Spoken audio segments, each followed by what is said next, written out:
Donna Chase. Hi. How are you? I'm great. How are you? Great. Donna, you are on deck. Thank you. You're welcome. I've seen everybody else on deck, and now it's my turn. I'm here. We have proverbially saved the best for last. Well, obviously. Right. Actually, I have learned a lot from each one of our employees here, and I really have enjoyed listening to everybody. And, you know, I think it's really interesting how everyone has like a creative twist in their background. I didn't know that before. So that's really interesting and fun. Cool. Well, it all comes down to you, so don't screw it up, okay? DFU. Don't fuck it up. DFU. Donna, so many places to begin, but as I like to do, actually, you know what, hold on, before I get in it, fuck all this formalities. Let's have a drink, okay? I bought this bottle that somebody snuck in and hit some the other day, but I bought this bottle specifically for you because when I said, yes, what would you, if you were going to have a drink on the podcast, what would you like? And you said, Macallan, right? Mm-hmm. And so, very smooth. Yes. So we have the remains of a bottle of Macallan 12 here. I think Brad drank it all pretty much the other day. Can't have anything nice. We can't, right? So before we begin, let's have a cheers. Yeah, you don't have to move. I'll do the moving, okay? You know, because I know you're positioned and what have you. So there we go. Cheers. We'll have a toast to our podcasting. Let's podcast. Let's have a podcast. It's delicious, very smooth. Let's have a podcast. Well, we have plenty to get us through. I don't see us pounding that down, but we could finish that. You just never know. It's a sipping kind of drink. Yes. You know, I must say that there is a great sense of relief and enjoyment at the same time for me that we are, this is episode 16 for those watching or listening. You know, this will be posted much later, but today's Good Friday. Mm-hmm. But we are recording this one, and this is the last episode of all of our crew. Yes. And I am happy that it is you in the last and final installment of the first wave. Correct. Right. This was my third time up, actually, but the other two got canceled. So third time's the charm. That's right. We were bumping the schedule around a little bit. And we finally settled in on today, April 2nd, Friday, April 2nd, Good Friday. Yes, it is a Good Friday. Yes. So, I almost feel like a little winded for some reason right now. Maybe it's just all the excitement and enthusiasm. It's very exciting. It's very exciting. So, Donna Chase, you have, and I just looked it up recently, you started here in the summer, I believe, July of 2016. Oh, I thought it was 14. I think it was 14. Yes, I got that wrong, and I just looked at it. You're right, because 16 wouldn't equal 7. You're here almost 7 years. Yes. That's incredible. And I remember the first time that I met you, it was at a common friend's wedding, and we were introduced, and I believe that common friend, Vanessa, we can just go ahead and say, had sent your resume to me months earlier. Yes. And I think I did pretty much nothing with it. I think you were traveling a lot and you said something, I don't remember. We'll touch base again next week when you were back, and then nothing happened. Right. You blew me off. I did. I kind of blew you off. Left me hanging. Mm-hmm. Well, you know, resumes aren't exciting. They're not. I hate them. They really are. Of all the ways that you can be introduced to somebody, in my opinion, the resume is the worst. It is.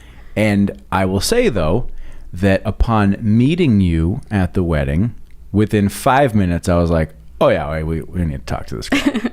Seriously. Like, you just, you know, you had a presence about you that if I were to recall my memories, there was just you gave off a capable vibe, right?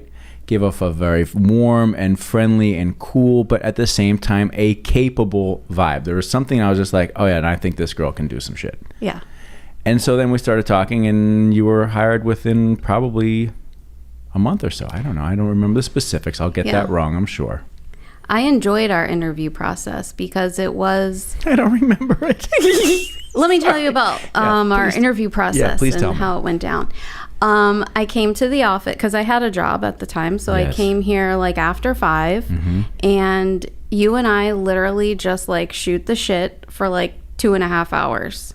Just talking about like our life experiences and what motivates us and what we're into. And I remember you said something like, okay, let's give it a couple days. You were going on a trip and you said, I'm going to contact you when you came back into town.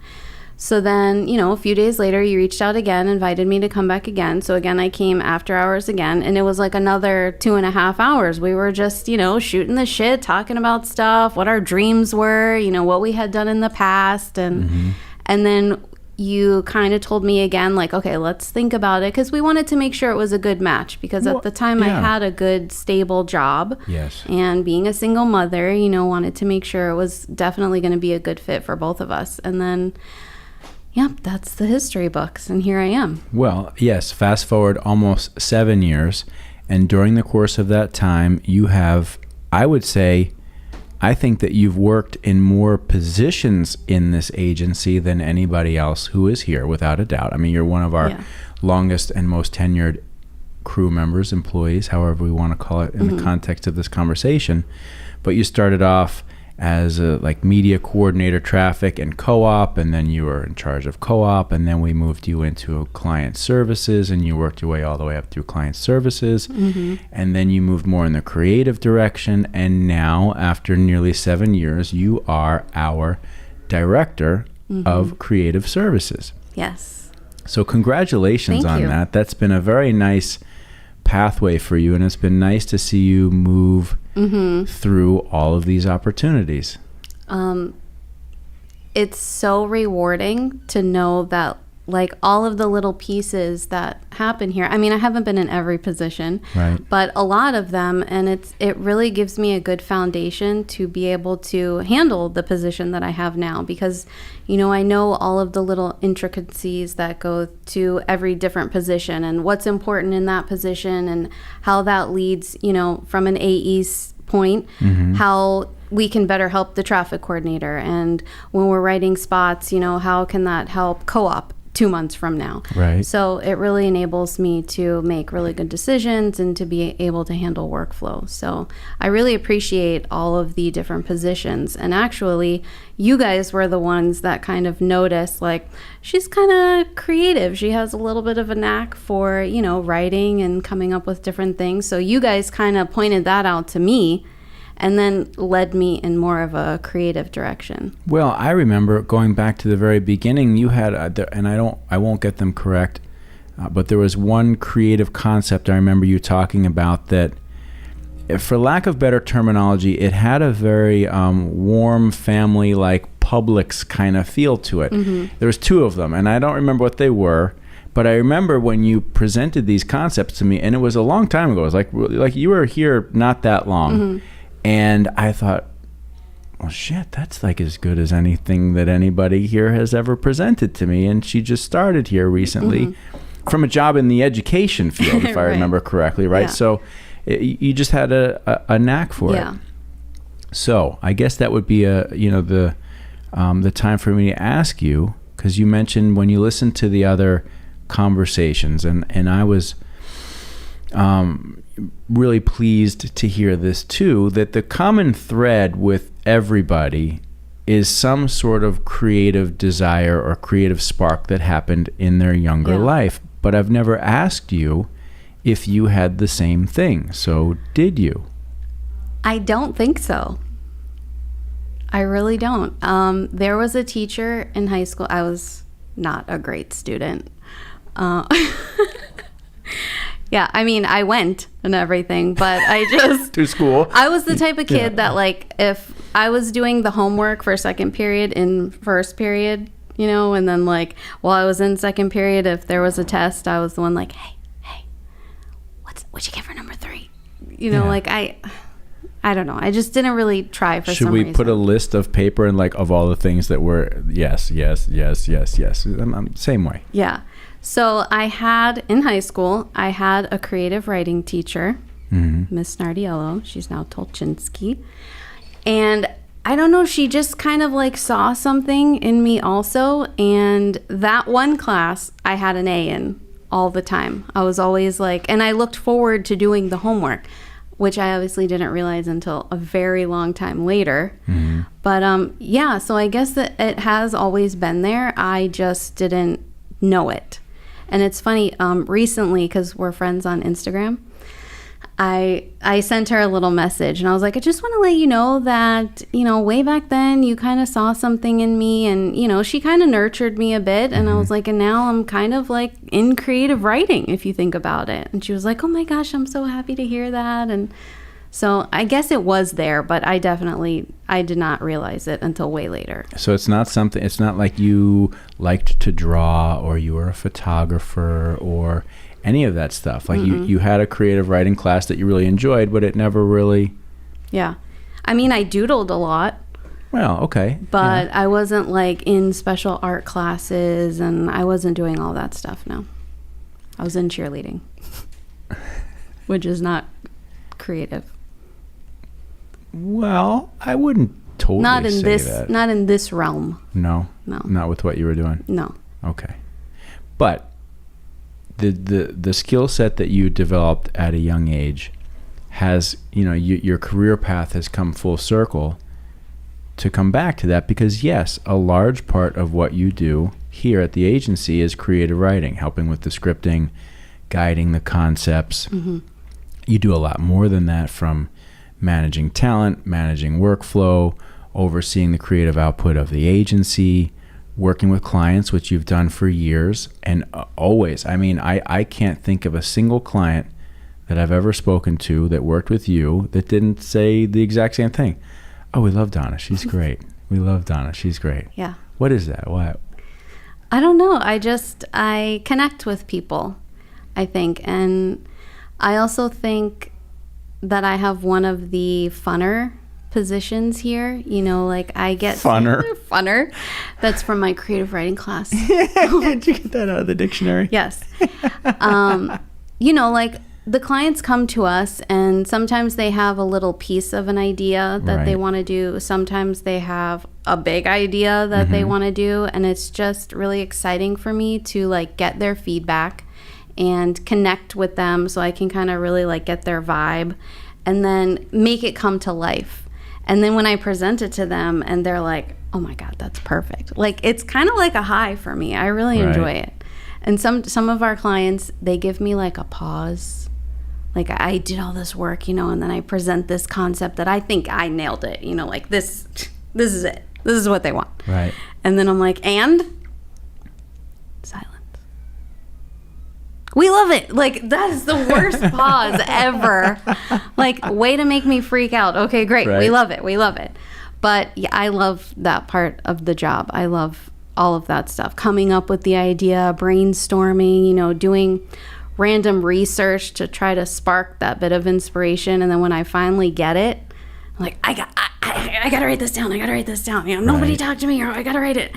And then, presenting it and then getting the reaction it's really rewarding. I love it. It's the best part of what we do. Yes. Without a doubt. And it's tough when you choose a path, right, that has a large component of people pleasing in it, right? Because that's a tough balance. But I know, having done this for many years, I have the same feeling when you come up with something great and you show it to something great, you show it and you to your clients or whoever, you're really hoping that you're going to get that positive feedback, that affirmation. It's no different than like preparing a beautiful meal, or you write something beautiful, whatever it is. Give a gift that meant a lot to you. Yeah, you're hoping for that big, like, we love it, right? I mean, that's the best part. Yeah, that is the best part of everything that we do, and that is fundamentally what you are able to do here. It doesn't always happen that way. No. I know. Sometimes you work so hard and you're like, okay, I nailed it. And then they're like, I don't know. That's not it. You're like, oh, okay. No problem. We'll revise and come right back to you with something else. But yeah, it hurts a little bit. It's like your baby almost. Yes. Yeah. It's true. Creative output is. It's like your offspring that you're proud of because you put so much work into it, and other people's validation means so much, right? It's so weird, right? But I mean, that's what we do. I mean, that's our job. That's what they pay us for. So it makes total sense. Now, but going back to like before you were really more in the creative role and more in a client services role, again, though, you had a way. You've got a way. There's a real, I think that there is a real warmth and softness to your approach that is effective and commanding, but at the same time, there's zero confrontational about it, right? And you're dealing with all of these real like alpha personalities, and you just kind of like breeze in with a kind of a nice warm sunny breeze, and everything gets handled. Where did that come from? Because is that an accurate? Would you? I mean, I know it's weird to like say, you're describing me perfectly, but I feel like I've known you for a long time, and you kind of cruise in like a nice, warm, sunny breeze, and you leave, and people are like, "Oh yeah, that felt good." I think part of it is I like being over prepared. So going into any kind of, let's call it a tough situation, or if a client's upset, I know they're upset about something, I like to be over informed. So whatever question they're going to have for me, I already know that was going to be a concern for them. I already did the research. I know the answer. So when that question does come up, I'm prepared, and I know how to accurately answer their question. So when they ask me, I'm not like, well, I don't know. Let me get back to you. That does happen too, obviously. Right. But the more prepared I can be, it helps me to feel a little more relaxed going into a tough situation. Also, I just like to be human about it. Like a lot of our clients, they're pretty big deals. They're like the top of the food chain at these major dealerships, and they're dealing with so much, so many different things going on at one time. So I just try to keep that in mind. Maybe they're having a bad day for whatever reason, and I just kind of need to keep calm and a cool head about it and help them to manage whatever situation we're in. So I'm not like amping them up even more and getting them more frustrated, just trying to like handle it. This is how we can fix it. Yes, do I have the green light to go ahead and do it? Okay, great. I hope you have a great day. Let me know what else I can do. And yeah, I don't know. It just seems to work. I hope every one of our crew listens to that and takes that to notice, because I think at times for people working in this industry, particularly new to this industry, yes, the personalities at the dealership can be intimidating and a little bit like, I mean, I've felt that myself as well too, as I'm sure you have. Yeah. Because you're dealing with, hard driving alpha personalities who want results now. They're under a tremendous amount of pressure to perform. And I think, where you're really successful is you're not bringing more pressure to the situation. It's almost like you're diffusing pressure. Correct. You're somehow like taking the pressure out of the situation. So, you talk about preparation and you talk about, this approach. Was that something that you learned, were taught, or is it just inherently you? I mean, I think, like we were saying, going through all of the different positions that I've been in here at the agency has allowed me to have an open mind and the thought process to go through all of those different things. So if I'm calling a client about a TV spot that ran in February, if they have co-op, they might ask me about co-op. So I'm going to go ahead and do the little extra legwork ahead of time and talk to Dorinda and see how their co-op account is and if everything got approved properly in February. So if that does come up, I know how to answer the question already. So I think it's maybe a combination of me working in all the different positions and, just being prepared, really. Okay. But let's take it further than that, okay? Even deeper than that. Let's go even deeper than that. Okay. Because I know you grew up around your father's business. Yes. Right? So why don't you tell us a little bit about that? That was also a very tough field. Right. He was a contractor, so he had his own construction company, very obviously male-oriented company and industry. And growing up, I always thought, like, yeah, I was going to work there when I was older and eventually take over when he retired. And I did do that for a little while. I think I was 18. I went in there, and all men, very tough, very tough men. Right. And this was kind of like my first professional position, and I guess I had in mind that because it was my dad, like, it's my dad, I'm going to go in at 10 and leave early. No. That's not how it went. He expected, obviously, as dads do, over and above, expectations. Like, if everyone else gets there at 8, you need to be there at 7:30. If everyone else leaves at 5, you're leaving at 6, So that was quite the adjustment for 18-year-old me. And then I would call my mom crying in the car. Dad's so mean. You'll never believe what he did to me. And then also it being, heavily male. So one of my first major jobs, my dad put me in charge of OSHA, which is like, ooh, yeah, sexy topic. Right. So I went all out with this, so I put together PowerPoint presentations. I had handouts in English and Spanish because some of them didn't speak English. Okay. I had cookies and coffee. So my dad came in one day and was like, what is this? I was like, we're having a meeting. We're having an OSHA meeting with all the guys. They're coming in after work today. And he was like, oh God, a lot of them don't speak English. I was like, I have Spanish handouts for those guys. And he was like, oh God, I don't know what's going on here. But, he let me do my thing. But ultimately... How did that meeting go?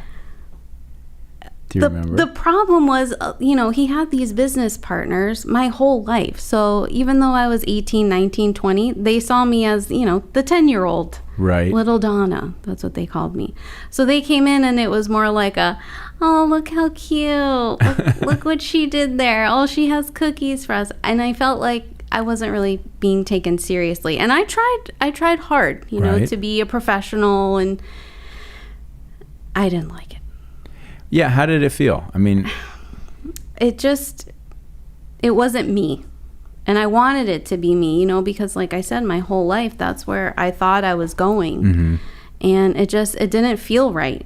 And that was probably one of the hardest conversations, because I had to tell him, like, I don't want to do this. Yeah. Did he have hopes that you were going to follow in the footsteps? Yeah. He was training me. I was like his apprentice. Right. Most of his duties at that time, he did all of the proposals and the estimates, for the jobs that they had coming up. So he spent most of his day at that time in his career reading blueprints and, going through these stacks of blueprints for these, they did a lot of like these beautiful high-rise buildings in Fort Lauderdale and Miami, going through page by page and picking out all the pieces that would be for him and then putting together the job proposal, which is a very important part of the job. If you screw that up, yeah, you got problems. You got big problems. So, that's what I was trying to do, and I learned a lot working with him, but it just didn't feel right. I don't know. So, two questions along the same line, which is, and the line being, a young woman in a very tough masculine environment, combined with being daughter of the owner, right? How did you find it, or how did you navigate your way through what I would imagine would be some pretty, primitive masculine attitudes, right, and behavior, and at the same time that you're the owner's daughter thing? That's some people would think, oh, what a blessing, is so easy, and yes, it is a blessing, but that's not an easy situation to find yourself in. So, what were some of what were the emotions like going through that, when you're 18, 19, 20 years old? A lot of it was, like I said, this was like my first major job. So I was like a young punk kid, like, why do I have to go in 5 days a week? So a lot of the things that I was dealing with, I feel like were very immature as far as how I was feeling about it. But then there were, life lessons that now, obviously, I would never feel that way. But a lot of like the male dominant thing was difficult for me, because this was, I don't want to say my age, but you know, a little bit of time ago. And going on a job site of a high-rise building, and it's all you know, construction industry, and I'm in my hard hat and my steel toe boots, and Right. it was not the career I guess I imagined myself having. Even though I knew I was going into that area, that's not how I pictured it, I guess. So it was hard. Was it scary? Was it intimidating? Oh, yeah. Yeah? Oh yeah, it was scary. Being on a job site itself is scary. It's very dangerous. Right. There's a lot of stuff going on. So yeah, you know, you had that, plus, you know, being so young and immature, and just trying to have a presence that people needed to listen to me. And I was little Donna, you know, Right. so trying to build that up was challenging. Mm-hmm. You've got a great sense of humor. Mm-hmm. So did some of that come from just being in that environment? Like, No. you know, no. It was very serious. I'm telling you, my dad was tough. Right. He was very tough on me. I often wonder like what it would be like now that I'm an adult and not quite as immature. Right. You know, what it would be like working with him. But he basically had to teach me how to be a good employee. And, you know, I was in college still and hanging out with my friends, and, you know, I didn't want to go to work from 7:30 to 6 every day. Right. I didn't want to do that. So, there was not a lot of joking around. Maybe later at home Right. we would talk, but at work, you know, it was very professional. Can you remember, you know, are there any specific moments that you remember where your dad, you know, was able to give you a piece of advice or critique you on something that those messages still resonate with you today? Oh, yeah. One of them is measure twice, cut once, which wasn't actually advice to like get something done physically. Right. It was more of the make sure you're very thorough the first time, so you only have to do it once. Mm-hmm. Because if you screw it up, you're going to have to do it again and again and again. Another very important lesson was, I guess we could call it a lesson in communication. He wanted me to send like the specs over to somebody that, I don't know how to explain it in layman's terms, but basically think of like crown molding. Okay. Right? So I had to figure out all the specs for the building of the crown molding, and then send all the information to the crown molding guy who makes all of that stuff. Mm-hmm. And I did it, you know, and obviously everything I did, I showed him first. And he was like, it's not thorough enough. He's not going to be able to figure out what you need from this. I fought him on it. Like, what do you mean? I have all the information right here, and you can see here, and I have a legend, and I have a table of contents. It's perfect. And he was like, okay, send it. It was like 98 phone calls, because this was, you know, again, not to age myself, but a little bit ago, like 98 phone calls later, because anytime the guy got to something, he had to call me and ask a question, and that was a humorous day for my dad. Right. Anytime the phone rang, he was like, oh, wonder who that is. Oh, it's the guy who you didn't give all the proper information to. Oh, hey, Bob. Didn't Hi. see this coming. We're still on page 1. Okay. Yeah. Item number 2. Got it. Like, yeah.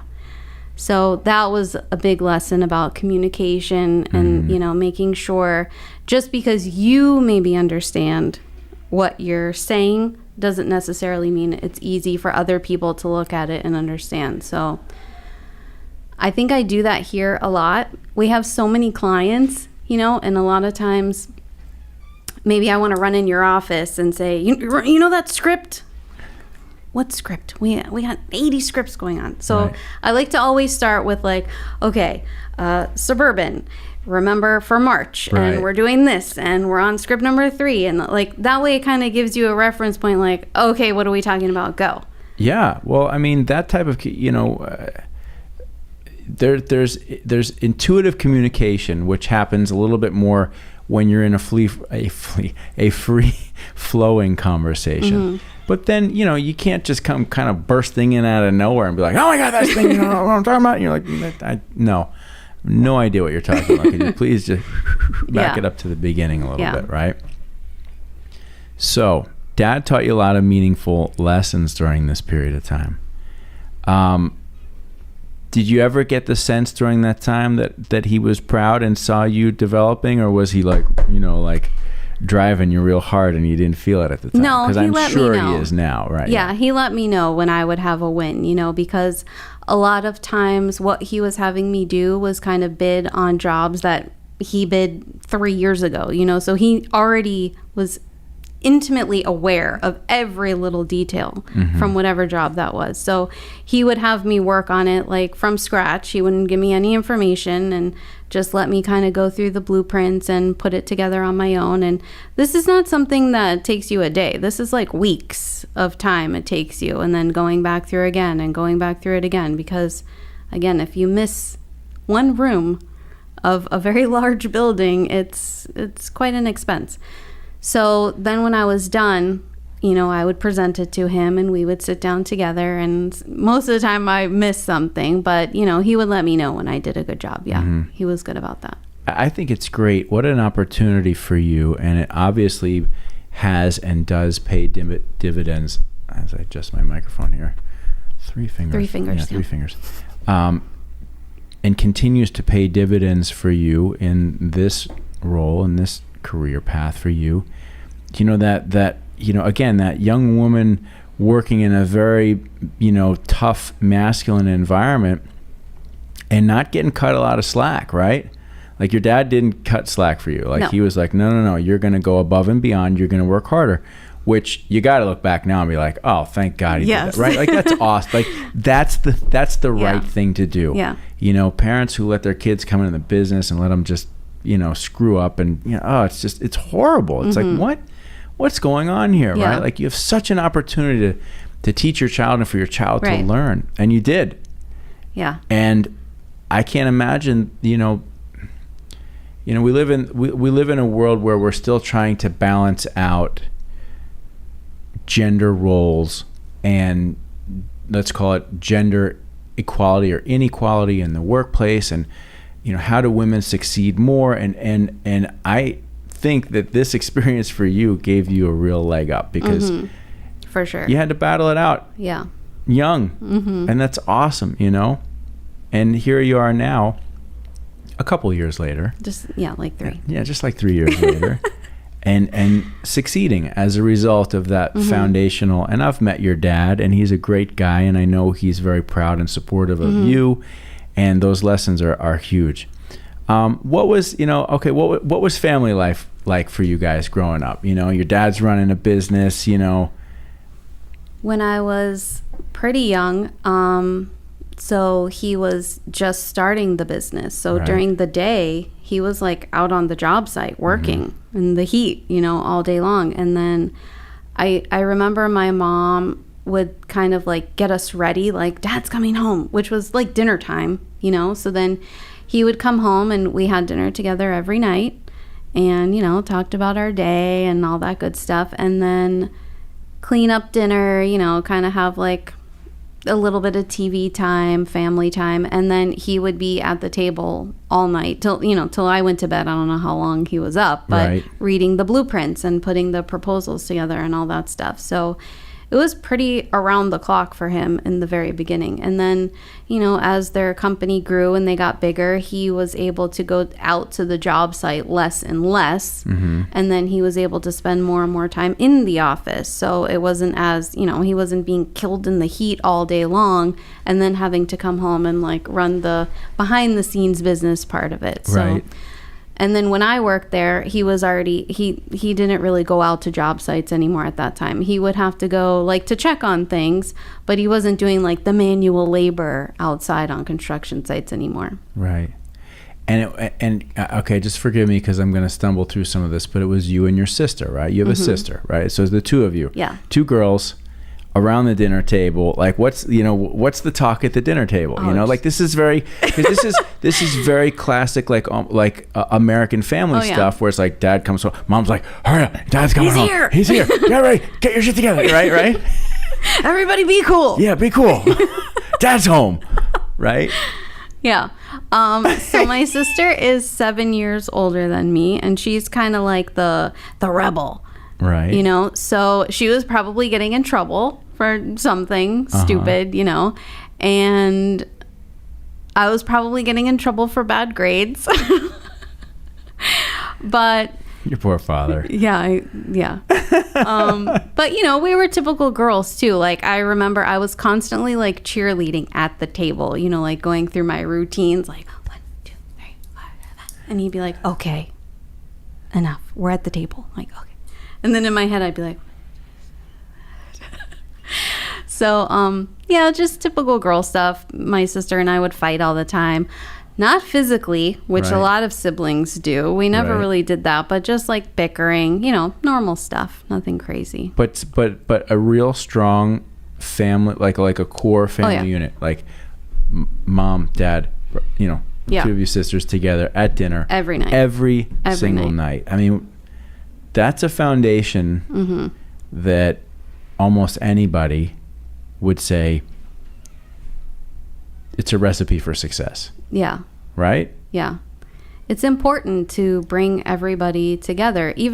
I feel like even if my sister and I were bickering or something, just to have that time when everyone is together and we weren't fighting every day, just like every other day. But, coming together and talking about, what are we doing for Easter this weekend? And, don't forget you have that science project next week, and whatever it was, just that time where we could connect together as a family. And, sometimes we would have friends over and friends would be at the table with us. Right. But we were together most nights having dinner together. Now, your national heritage is primarily Greek, is that correct? My mom is Greek. My dad's Italian. So a little hot-headed. Wow. Very Mediterranean of Yes. you guys, right? Yes. Now, were there particular cultures that came, from either side that were incorporated into your routine that still stick to this day, or, Nothing crazy, I don't think, because my parents... Greeks and Romans. Yeah. My parents were like second generation here. Okay. So, I think family dinner is important on both sides. And my dad... So what's funny, my mom was Greek, but my dad's business partners were also Greek, like first generation here. Okay. So a lot of times we would go to their house and have barbecues. And so it was like my dad was almost more Greek than my mom because he was around it so much. Partners, right. Yeah. So I would say those things, but, nothing super crazy in either direction. Right. Okay. But just solid family foundational structure. Yes. I think that's so great. That is so great. Another thing that I think is really remarkable about you is that, during your nearly 7 years here, you've been, you're a mom, right? You've got a teenage daughter now who's in high school, who's like, you can't believe how much she's growing, right? She's going to be driving next week, so stay off the roads. Oh my gosh. Driving. I have a kid who drives. Yeah. And she's here once a week right now. She comes in like one day a week, and she's studying. She's in class. Believe it or not. In our little break room over there. And she's funny. She's got a real specific personality of her own, doesn't she? Yeah, she does. Yeah. She's I get the sense that she's not afraid. No. Right? She is not. She comes in here kind of low key and just kind of looks around. She's like, hey, what's up? Hey. And I remember one day I was like, we could, get you doing something around here, whatever. She's like, we have to pay me. Did she send you her rate card? No, I felt like it might have been coming next. I was like, oh, okay. Yeah, that's reasonable. Why wouldn't we? She is tough. Like, it's funny having kids. Like, they say it's a thankless job, and most of the time it is. But there are times when she really I can't believe that's my kid. An example that I love to give, and she was maybe 8. Mm-hmm. I signed her up for basketball summer camp, co-ed. Mm-hmm. She was super into basketball and volleyball, so I signed her up all summer. And day 1 of summer, my dad was actually bringing her to camp. So it's 8 a.m. My dad calls me and he's like, we got a problem. What's going on? It's all boys. What do you mean? No, it's co-ed. No, there's only boys here. There's a gym full of 50 or 60 boys, from 5th grade to 8th grade. I'm well, maybe you just have the wrong location. The girls have to be somewhere else. He's like, no, I asked the coach. That's it. She's the only girl. If that were me, I would have been I am not going. Take me home. I'm not doing this. She was like, I'll do it. The kid went to basketball camp all summer with boys, twice as big as her. I would have never done that. Yeah, she liked it. She had fun. She learned a lot. She was like, some of them are easy on me because I'm a girl, and some of them are not. And I kind of like when they're not, because then I'm going to be good next year playing all the girls. She didn't get that from me, that's for sure. Yes, she did. No, I would have been out of there day 1. Well, no, but you hung tough with a whole crew of freaking rough and tough construction guys. You did. Yeah. You don't realize it, but you did basically the same thing, just in a different environment. She's getting a similar experience, or had gotten a similar experience to what you had. She's a tough cookie. Yeah. Well, the apple doesn't fall far from the tree, right? Yeah. Well, I think it's been remarkable that you've been able to, always stay focused and do a great job here, having been through some situations, let's call it that, right? Mm-hmm. You've held a lot together, which I think says a lot about you and your focus and what type of person you are. Mm-hmm. I know you to be a very sort of particular, and it's sometimes odd person in a very similar way to myself. Mm-hmm. In the sense that for example, is there anything out of place right now? Like right now, as you're sitting here right now, is there anything that you're looking around and you're like, is there something bothering you right now?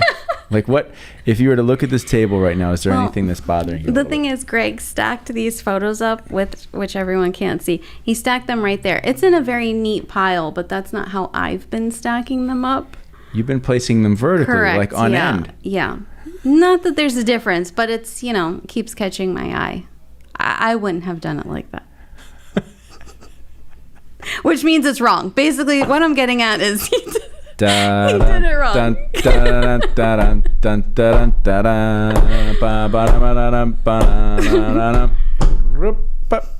You know the song, right? No. Oh my God. Yes, you do. What was that? Pretty good. Yeah. That is a great show. It's an incredible show. But it's funny because I think if people just met you, right, and spent time with you, I don't think that they would know that you have this sort of slightly fucking that's irritating me. Down to the very littlest thing. Yeah. Right? The other day you came in when Becky was here, right? And she had her hair down, and then she put her hair up in a bun before you start, and you're like, it looks okay, but what would be better? You doing the bun? Right? And Rich mentioned this in his podcast, where he would say, he would get all ready, you guys were friends in high school or whatever, and he'd get ready, and you'd be like, so you went with that shirt, huh? That's interesting. Okay. Is it bad? No, I'm just, It's so what's funny. better? The blue shirt really looks good. Right. If I were, I would say the blue shirt, but you wear what you want. Okay, so so let's and if I'm stepping over my line right now, no. then you please let me know. But so you have this very sort of particular, can get irritated by little things just not quite right. Right. Mm-hmm. And at the same time, you have a little bit of a neurotic side where you're just oh God. Right? Yeah. Okay, where does this come from? Like, That's my dad for sure. 100%. He's the exact same way. the neurotic or both? Oh, yeah. Both. Both. Yeah, he's the exact same way. If he were sitting here right now the whole time, he'd be like, as he's talking, just very casually, you know, like straightening this out and making sure that's straight and this is straight. Yeah, so it definitely comes from him.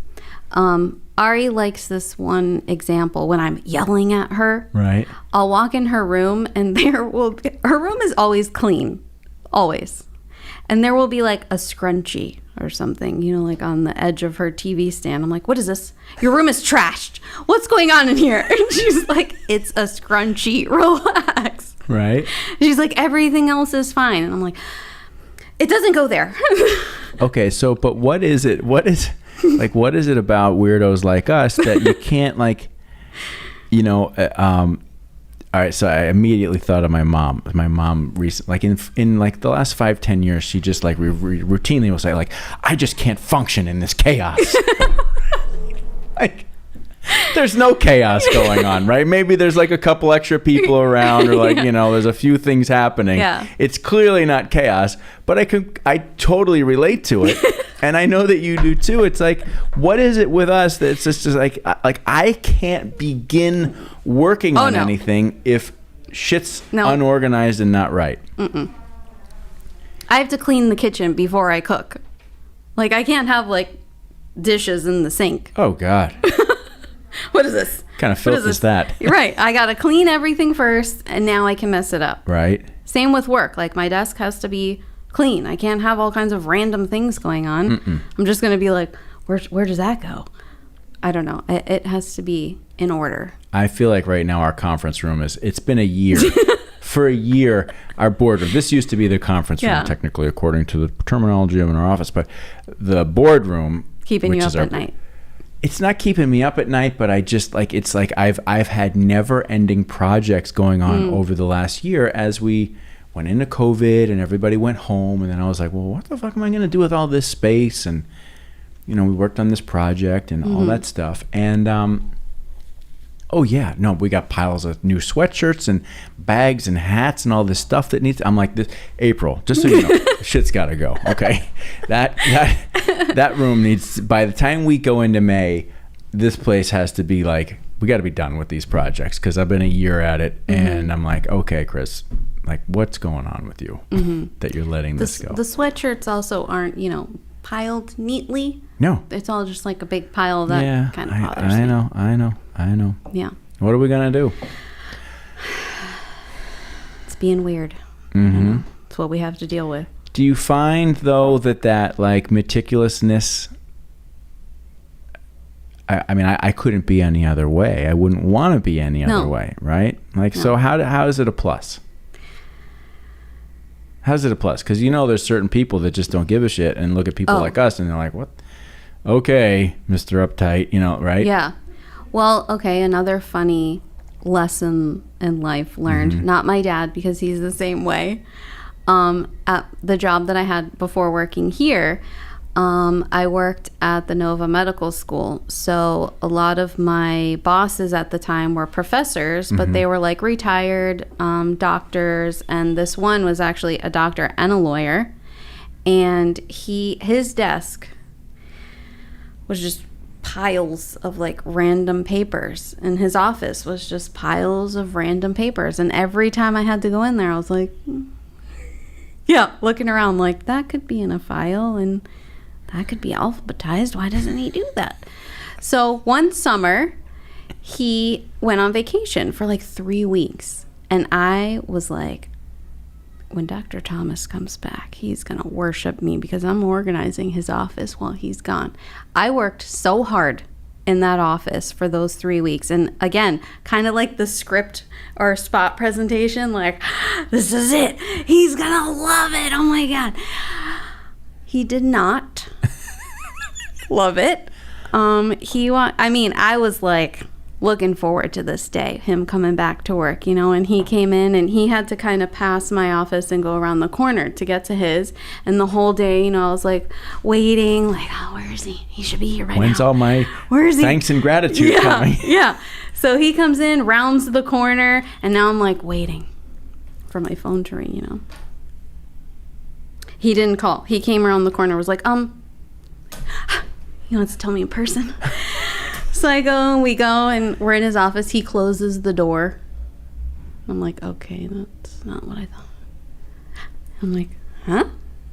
And he's like, what the fuck did you do? And I was like, what do you mean? I organized everything. Don't you love it? And he was like, no, I don't love it. That's how I work. I'm like, what? Like, people can work like this? They really can. He knew exactly where every sheet of paper in his office was located. Also, that was a very annoying lesson to overcome, because then what he did to teach me a lesson, anytime he needed something, he would call me, can you come in my office, please? And I'd go in there and he'd be like, there was a paper right here. Can you find it for me? Mm-hmm. Yeah, sure. It would take me hours. Is this it? Torture. It was torture. So that's when I realized not everyone is like me. And that's okay. All right. So take a break.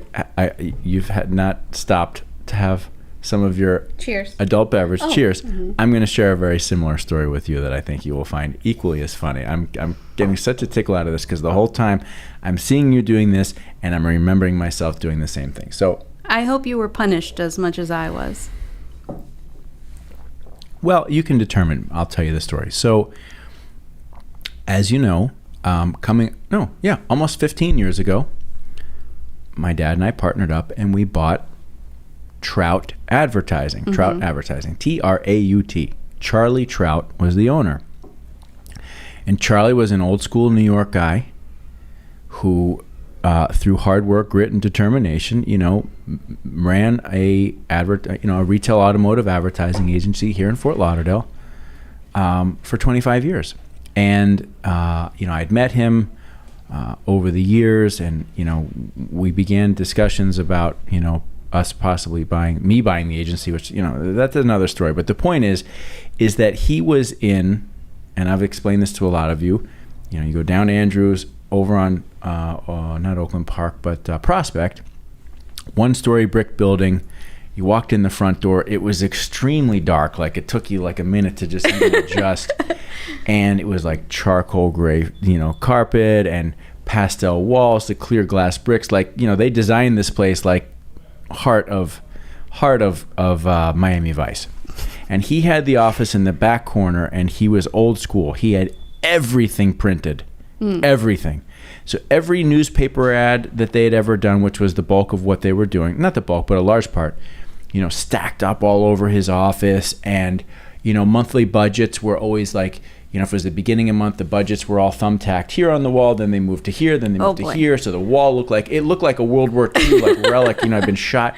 The place was really, it worked for him. Right. But me being Mr. Clean and organized, like I was having mental fits. So I came in and I was originally introduced as the new partner, right? Like it wasn't introduced to the team that we bought the agency at. So we were going through this little ruse of I'm the partner. And at one point in time, I was working in the conference room, and at a certain point in time, we switched, right? And I'm 34 at the time, and he's probably 64, 65. So now he's working in the conference room, and he had set up like a couple tables and stuff around the conference room for him to put his stuff. Well, of course, I was in there every weekend, like literally, throwing out relics from the last 20 years. Wait, so he left all the papers and everything on the walls? Everything was there. Every mount of every print had a room stacked to the ceiling with old Apple computers, the tan ones. Like the place was just jam-packed with everything from the entire time. And, looking back now, I would have done it differently. I would have waited until we completed the transition and he was gone before I started literally ridding the place of his life's work, right? But at that time, I was like, I can't fucking wait. This place is a disaster, and I got to get it straightened up. So anyways, I'm in there one weekend, and he had like a couple tables in the conference room, and they were set up his way, and I was switching things around. I'm like, he's not going to mind, I'll just move this table because it clearly looks better here, and, doing the Chris Herman, reorganizing, redecorating, straightening the place up. So I come in on Monday morning, and I'm sort of like, I'm feeling proud of my work, right? Yeah. Same as you. He walks in. I'm in the office now, and my door opens up, and I can see into the conference room. And he walks in, and he's like, the first thing, who the fuck moved my fucking table? That's how it started. And you're like, yeah, who did that? I'm like, oh, he doesn't like what I did, Boy. And he was pissed. He was super pissed. I'm thinking it's like I've made this great improvement, and he's super pissed. And he had every right to be. It's like, he's, even though he sold the agency and it was like, an active decision and the right decision for he and his family, for him, this was like letting go of his life's work and turning it over to somebody. And for me to be jacking around with his table or this or that, I just didn't know any better at the time, right? Like, I was just thinking about myself and what I wanted, and not what does this mean to him? Because clearly he works differently than me. But oh my God, I was like, oh fuck. Oh my God. What did I do? And I mean, all day he was so pissed. And I look back on now, I would be, I'd be the same way. That's a very, and so just like your situation, the same thing, we think we have this way. It's like, this is the way to do it. Right. Not everybody functions that way. It's our way to do it. Right. Yeah. Exactly. And that's the thing that I'm sure you've learned a lot over time, as I have. Not everybody works the same way. People achieve success or common goals or common outcomes through different pathways, right? It's difficult for me with parenting, because a lot of times I catch myself, like trying to shove my ways down Ariana's throat, because I know that's the way to success. And sometimes, it's the same for her, but other times, she's got her own way of doing things. And I think that has helped me realize that more, other than Dr. Thomas. Like, you just kind of got to let people do their own thing to be successful. And as much as I want her to be a little clone, so, I can guide her better, because I've done the same thing. And when I did it this way, it didn't work, but I did it that way and it did work. I just have to let her figure those things out on her own. But is it that you want her to be a clone, or is it that you just want her to respond positively and actively to your guidance, right? Or do you really do you want her to be I don't want her to be a clone, but it's like, my way is the right way. Just like the scrunchie doesn't go there. It goes in the scrunchie compartment in the bathroom. Maybe she doesn't want to have a scrunchie. I got the perfect container for her. Right.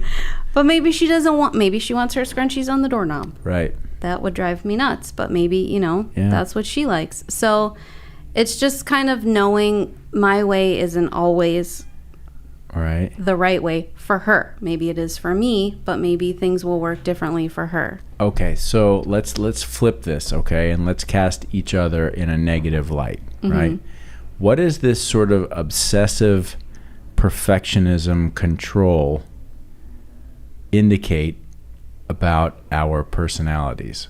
That we're crazy. No, I think it's just, just like those people operate in some sort of chaos, we just operate better when things are orderly. And also, I don't like when things get too out of hand.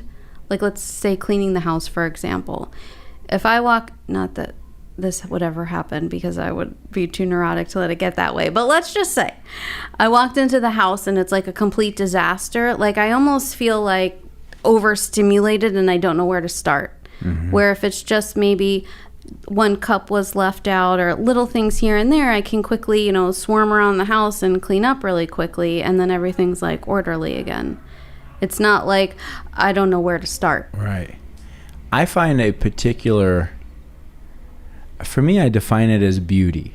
I find a particular beauty in any environment that is well thought out, well laid out, well organized, and you can see that there has been a thoughtful attention to detail to everything that has happened in that area. I find that to be very beautiful and calming. Mm-hmm. And in those environments, I find myself the most relaxed and the most productive. Yeah. Without a doubt. Yeah. Even if you take a script, for example, maybe a client has an idea that they want, and I know Richie worked on a spot very similar 2 years ago. You know, maybe I'll go look at that script to give me kind of like a starting point for this new one. Mm-hmm. And, you know, obviously Richie has his own style. But the first thing I need to do is kind of reformat everything to my style. Right. Make sure the font is all the same. All the same font, all the exact same. Everything lines up perfectly. And then okay, now that's done. Now let's get creative. Now you can start creating. Correct. Right? It's like I'm the same way. I find that I have to almost create a almost like a rigid and balanced structure with which, once that is set, then I feel free to move inside of it. And be crazy. I can be crazy and messy inside there. Right. But then when I'm done, the final product is organized and tidied up. Yeah. What a bunch of weirdos. Yeah, we're kindred spirits in that way. But it works, it works for us. Yes, yeah. Exactly. So I don't know if I've ever asked you this, and I don't know that I have any idea as to what your answer is going to be. Oh boy. What do you do for like relaxation and enjoyment? It depends on the day. Honestly, right. I feel like when I say moody, I don't mean like brooding moody, but I'm kind of moody, like I have a lot of different moods. So one day for me to relax might literally be laying in bed watching Netflix all day and just kind of like unwinding and letting my brain slow down a little bit. Sometimes I feel like my brain's going a million miles an hour, and to just, watch TV for a little bit is relaxing because it helps it kind of focus on something else. Other times I want to go out and have fun and listen to loud music, or, I don't know, have a couple of drinks with friends. This past weekend, I was house shopping, so I actually ended up at Vanessa's house, and she has some motorized scooters. And she was like, she wanted to show us some houses in the neighborhood. And she was like, let's just hop on the scooters. I literally felt like we were 8 again, and like riding our bikes down the street. And at one point I was like being a sissy and going kind of slow. And she's like, come on, guys, like that was fun for me. But maybe on a different day, that would not have been as enjoyable because I needed to kind of like slow down and let my brain relax a little bit. So it really just depends. Sometimes Ariana and I will go to Wolf Lake, which is a lake, and then all the way around it is like a wooded area. Mm-hmm. That's great for me too. Just kind of walking around it and exploring and picking up sticks, So that leads me to a thought, and I'm curious to get your take on this, which I already have a preconceived notion to what you would say. So recently, my sister recommended a show that's on Netflix. It's called Alone. Mm-hmm. And Alone is a sort of survival contest show in that they take 8 to 10 people. There's seven seasons. We've watched season 6. They take, I want to say 8 to 10 people. And in this season... And all of these people are experienced outdoor survivalists, okay? Okay. They're not, I go camping from time to time. No, these are people who are like, no, I've eaten a rabbit every day of my life, right? Because I caught it. So they take them up to just south of the Arctic Circle along the border of a gigantic lake. Huge, the deepest lake in North Atlantic. It's called Great Slave Lake. And they drop them all off in various locations that are far enough apart that they will never come in contact with one another, with each other, but still in the general vicinity of this lake. They drop them off at the end of August. Oh my God. And they give them a number of things. Number one, they give them a big Pelican case of camera gear so that they have to document their experience there. They have clothes, they have their basic survival clothes. They have a first aid kit. They have a walkie-talkie radio that if they're ready to tap out, they can say, hey, I'm out, right? And then they're given a choice of 10 items. So those 10 items could be, a fire starter flint, an axe, a saw, a fishing net, whatever it is. These are their survival things. So they bring them up there at the end of August and drop them off in their location, and whoever makes it the longest wins, right? Like you win $500,000, whoever makes it the longest, right? Just bear with me. So naturally, like the first things they go through is like the process of like building some sort of shelter that they tend to, build up. Then they have to figure out how to like trap. Are they trapping small animals? Are they fishing? Are they hunting for big game? And so you go through this series, and it's kind of funny because coming out of the gates, you've got like some of the guys with like the big personalities, right? Every one of those fucking guys goes down first. Yeah. They all are, they're crying, like they're tapping out. Like one guy, like he was like the biggest personality guy. Like on day 2, he's out walking and he fell and broke his leg, and they had to tap him out. And they also have medical check-ins like once every 2 weeks and they weigh you, and they they're like, okay, are you losing too much weight, because everybody loses like 25% of their body weight, 40, 50, 60, 70, 80 pounds. I'm saying all this stuff because I watched this and I know that I couldn't do it because I'm not an experienced outdoorsman, but there's a part of me that I look at this and I'm like, oh my God, that would be freaking incredible. Like just like the quiet solitude and figuring out how to make all this stuff work. This is a long setup because I'm curious if Donna Chase is presented with this challenge, opportunity, or necessity, what's going through your mind? Like what would you do? It seems fun, but I would be over it very quickly. Like, come pick me up. Like now. I'm going to need you to come in and get me. I feel like I would have fun with it, but to a certain extent. Like once something kind of freaked me out a little bit, I'd be like, yeah, no, I'm not doing this. Come get me. I'm out. But as far as like the alone stuff, sometimes I really need to be alone. And I remember a couple weeks ago, I forget. Oh, Ariana had a volleyball tournament. So Juan was going to have like the house to himself all weekend. And for like a week, I was like, you're going to have the house all to yourself all weekend. Are you excited? And he was looking at me like a weirdo. Like, why do you keep asking me that? I was like, I don't know. I mean, that'd be kind of nice.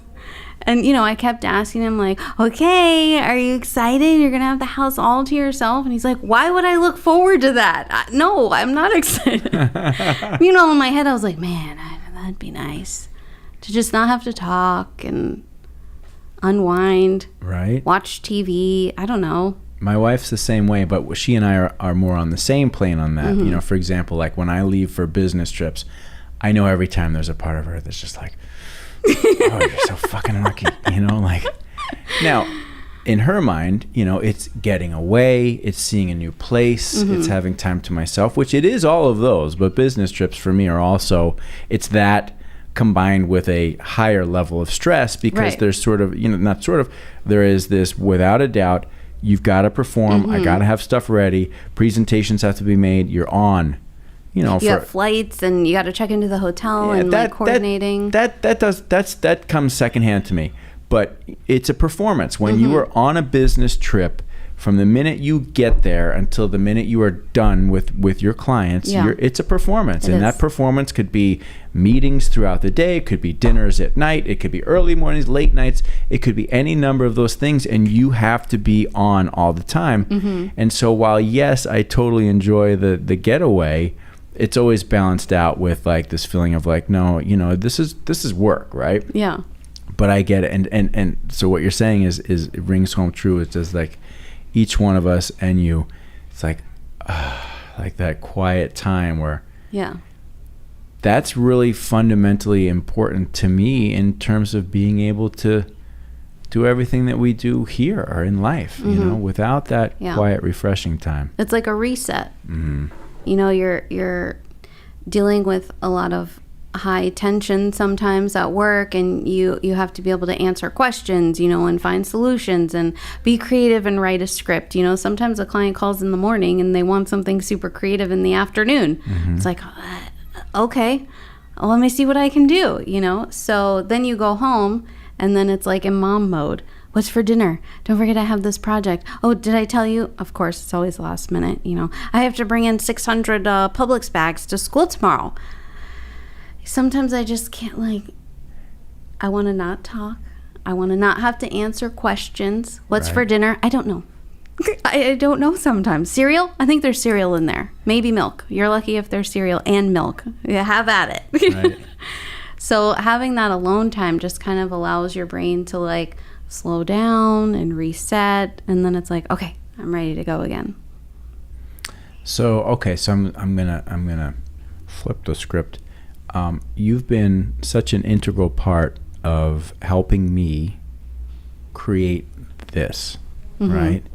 And not everybody would realize, but that each one of these episodes, you really, we all watch them, but you have to you watch them, and then you have to really watch them because you're crafting the copy points for the promotional materials for each episode. So you've really watched everyone. You've experienced this. You've seen. You've listened to everybody. So it's really two questions or statements. Number one, what has provided you the most enjoyment through listening to them? And maybe that's not the right question. Is there something that you've been able to take from these, right? And number two, which is final, which I haven't asked anybody, is there a question that you would like to ask me?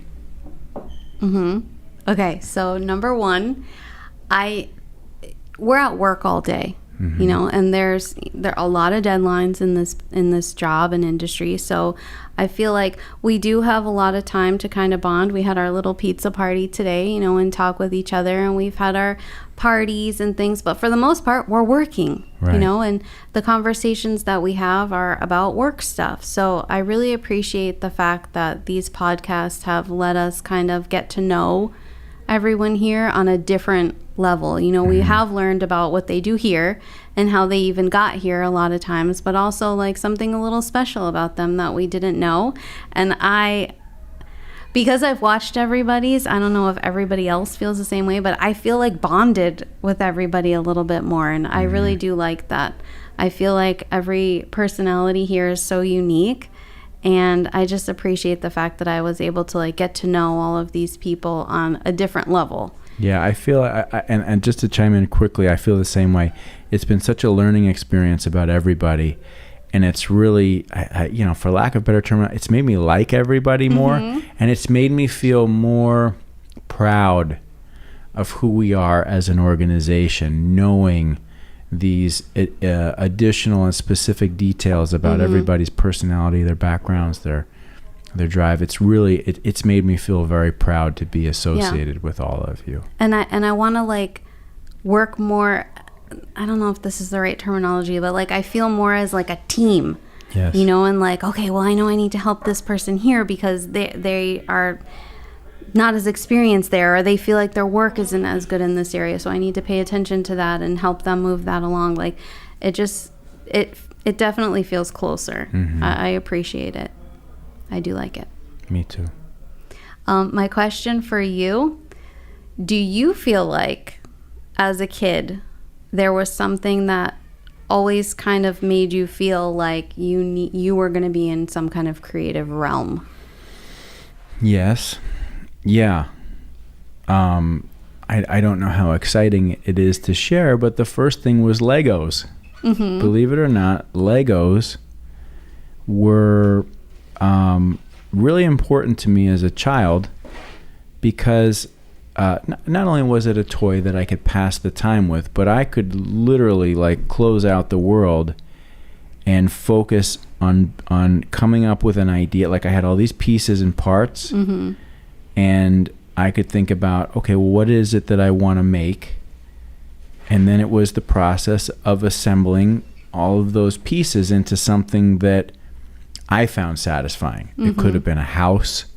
It could have been a car. It could have been any one of those things. But that's where I really learned how to have an idea in my mind and then take pieces and put it together and build it into something that I found to be satisfactory. And that is where I learned, you know, the some of the element of this perfectionist kind of nature, right? Like okay, I remember the Legos way back when they had these big green like flat sheets, and I would use that as the basis to build a house. But you had Legos used to just come in sets of, it wasn't so much like it was like, here's the Star Wars X-Wing fighter. Like you just had like a bunch of random, shit. Yeah. And so, I would build a house, but then I'd say, well, I can't have all different colors making up this house. Like, okay, I only have enough pieces to make the first 2 layers of the base red, and then I got to make the next level white. And so just like starting to not only like execute an idea and design it and build it, but then also how does it look, right? Like, am I being thoughtful about that? So that didn't lead me in any particular direction of creativity. That's just where it started for me. But then it was like in school, drawing, and then getting into art class. But clearly for me, the thing that really put me over the edge from a creative perspective was the guitar. Like, I can still see my dad sitting on the edge of the bed in my mom's room, playing Take It Easy by the Eagles, trying to play Take It Easy by the Eagles on the guitar and singing. I can still remember that. And when my dad left, he left me that acoustic guitar. And that's really where it started for me. Like, like building stuff was cool. It helped me organize my thoughts. Drawing was something that I was okay at and I enjoyed, and painting a little bit. But guitar and music is really where that was the thing that really sparked my true creativity, because then it started to incorporate songwriting and music and melody and words. And that's really when I began to, as I moved through high school and into college, feel like this is something that I need to figure out a way to apply. And so in college, I played guitar in a band, and I satisfied that need and desire. So wait, hold on. Were you at this time, were you thinking like, I'm going to start a band? Like, that's what you were going to do. I had a couple friends in high school. We were all into this, to like punk rock and hardcore music. And so I got into this particular very underground style of music, and we would go into New York City and see all these bands. And so, I had a friend who played drums, and I would go over his house and we would play. And so that's where it began. But it wasn't until I got into college that I really thought like, I want to be in a band. And I don't remember how it happened. Like a few variations on the theme, if you will, until we finally got, my band together. But that's where it all clicked for me. Mm-hmm. And it was a combination of everything that leads to what we were talking about earlier, which is that creativity and performance tied all into one, where you're hoping to get some sort of reaction, right? First and foremost, you're doing it because you enjoy it. Yeah. But in the band, it was like, okay, we wrote our own music. It was our style. It was our thing. It was expressing ourselves creatively. But for me, that's when I realized getting on a stage and performing in front of people gave me a great sense of accomplishment, and it felt like a very natural space for me to be in. And it's one that I still, I still enjoy to this day. So all of those like things just led in this direction. And it was, by the time I got to college, but I also realized that I was not an artist. Like, I didn't want to be a waiter or a bartender for the rest of my life so I could be in a band. I knew that I wanted to be able to, I've developed this, I love this, but I want to be a business person. Like, I want to be something different than just, and I don't mean to say it just an artist. I needed to take it in the business direction. Mm-hmm. So in college, what did your dad think about that? He was totally supportive. Oh, really? So if you did want to go in that direction, he would have been okay with it? I think no. But my dad was smart enough and wise enough. I think wise enough would be a better terminology, to recognize that this was something that meant a lot to me, and it was a direction that I had to go in. Mm-hmm. And so he had two choices. Does he try to limit that, or does he encourage that? And he encouraged it. And I think he encouraged it. I think intuitively he probably realized that it might run its course at some point in time. But I still remember there was a bar in Fort Collins, Colorado called Tony's. We played, it was a Greek place. And we played there a lot. We were like, for a while, we were like a house band to some degree. Wow. What was the And band we were not a name? cover. We were our band name was called. We were Where's the Bishop. Okay, like chess bishop. That's the first thing that everybody thinks. So it's like that. But there's I don't know. We'll get into that at another time. But anyway, my dad came out to visit, and he came to watch our show. And we put on a really good show. Like, we were a very high energy, kind of like Rage Against the Machine, hardcore Chili Peppers, like big energy kind of band. Yeah. And he sat there. I remember seeing him. There was like a bar table way in the back, and he literally he took notes. Like, he enjoyed it. He had his drinks, Right, but he also wrote notes. And I remember the next day he was like, "Okay, let's talk about your set." And he was like, great. He's like, this one, that was I don't know, that didn't feel right, go. Because he was a big music fan. But no, he was totally supportive. He was totally supportive. And it's funny because you talk about and I'm rambling, so I'll try and make this succinct, but you talk about you don't realize at the time the decisions that you're making are leading you in a direction. Mm-hmm. He loaned us money. And the money he loaned to us to record a demo. Okay. But instead of recording a demo, we bought a bunch of gear. Because playing out and playing live and doing that and having our own stuff and being able to show up somewhere, that meant more to us than going into the studio to record. Now, perhaps had we gone into the studio and focused more of our efforts on recording, perhaps we would have gone further as a band. But I look back now, we weren't supposed to go further as a band, because had I gone further as a band, we wouldn't be But did here. you present it to him we want a demo? And then he was like, okay, here you go. A little bit, yeah. I think so, yeah. I think we put a little switcheroo on that one. We thought about it, and we bought some more toys. But we yeah. Nevertheless, and it's funny, here's the modern day version of the same things. It's all, every bit of it is here, and a part of who I am and who we are today and who we can still become. Mm-hmm. So it's still there. Oh, built an audio production suite, really, quite frankly, just so that I could find a way to find the time to get back in there and tap into that. Not necessarily as a band. No. Where's the Bishop? Right. But, in a different kind of format. So it's still underlying there. Yeah, it's at the heart of everything. Mm-hmm. Mm-hmm. Apparently with everybody here, creativity. That's and it's funny. I didn't necessarily know or think that would be the thing that flushes out. Even though at the beginning of the year, everybody, we collectively was like, we're going to place the creative to the forefront, right? That has to be the thing that really differentiates, and it will be. And it turns out through these conversations that is the right thing to do, because that's where everybody's heart is. Yeah, it's cool. Yeah. We're all tied together by the same thing. Some drawing, some Where's the Bishop, some writing, but it's all kind of the same thing. Yes. And it's all on your shoulders to make it happen. No pressure at all. DFIU. Yeah. Pull it together, and don't forget, make it cool. Also, and make it great. Make sure it's cool. Yeah, no pressure. Donna, you're awesome. Thank you. Thank you. I've really enjoyed this conversation. Yes.